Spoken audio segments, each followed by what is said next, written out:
एक बार दो मछुआरे नदी किनारे मछली पकड़ने जाते हैं। दोनों जाल बिछा के अपनी अपनी नाव में मछली पकड़ने का इंतजार करते रहते हैं। लगभग 15 मिनट बाद पहले मछुआरे के जाल में मछली फंस गई। मछली देख के पहला मछुआरा बहुत खुश, परंतु दूसरा मछुआरा, उसके जाल में एक भी मछली नहीं फंसी है, वो थोड़ा उदास होना शुरू हो जाता है। धीरे धीरे जैसे समय बीतता है, पहले मछुआरे के जाल में बहुत सारी और मछलियां आ चुकी हैं, लेकिन किसी कारण से दूसरे मछुआरे के जाल में अभी भी एक भी मछली नहीं है।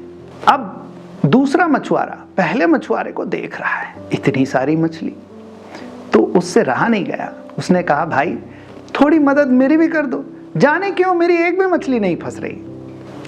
अब जो पहला मछुआरा था वो अपनी किस्मत पे कुछ इतरा रहा था। उसने घमंड के मारे मना कर दिया, तुम अपना देखो, मैं अपना देख लूंगा।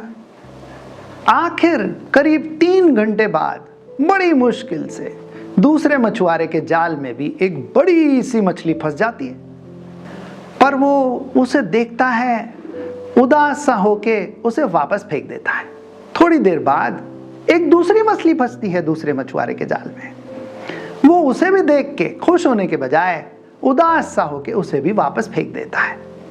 अब पहला मछुआरा ये सब देख रहा है, उससे रहा नहीं गया। उसने कहा, अरे भाई तुम क्या कर रहे हो, बड़ी मुश्किल से मछली फंसी है, तुम फेंक रहे हो। दूसरा मछुआरा कहता है, अरे भाई ये मछली बहुत बड़ी है, इतनी बड़ी मछली मैं पकाऊंगा कैसे, क्योंकि जिस तगाड़ी में मैं पकाता हूं वो तो बहुत छोटी है। ये सुनकर पहला मछुआरा बहुत जोर से हंसने लगा, कहने लगा, अरे मूर्ख, तुम ये बड़ी मछली को 2 या 3 भागों में काट के भी तो पका सकते हो।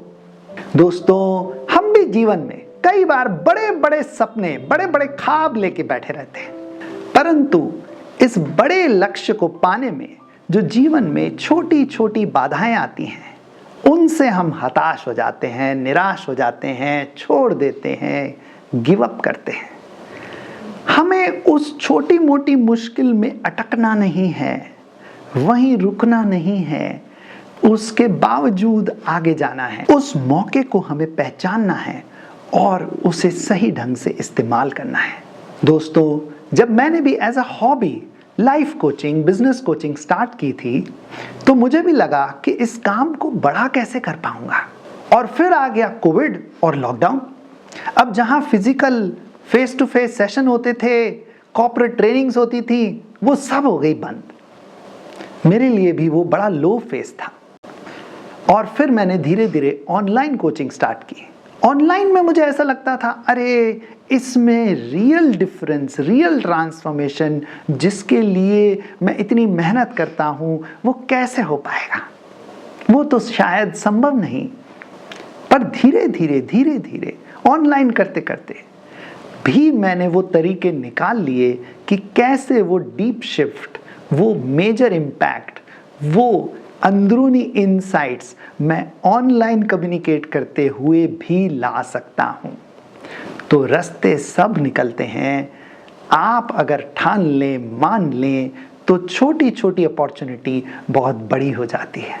आज मेरा online business as a revenue model काफ़ी बड़ा है versus face to face physical model. जहां पहले मैं एक ही शहर के लोगों को सर्व कर पाता था, आज सारी दुनिया से लोग ऑनलाइन मेरे प्रोग्राम्स का फ़ायदा उठा रहे हैं।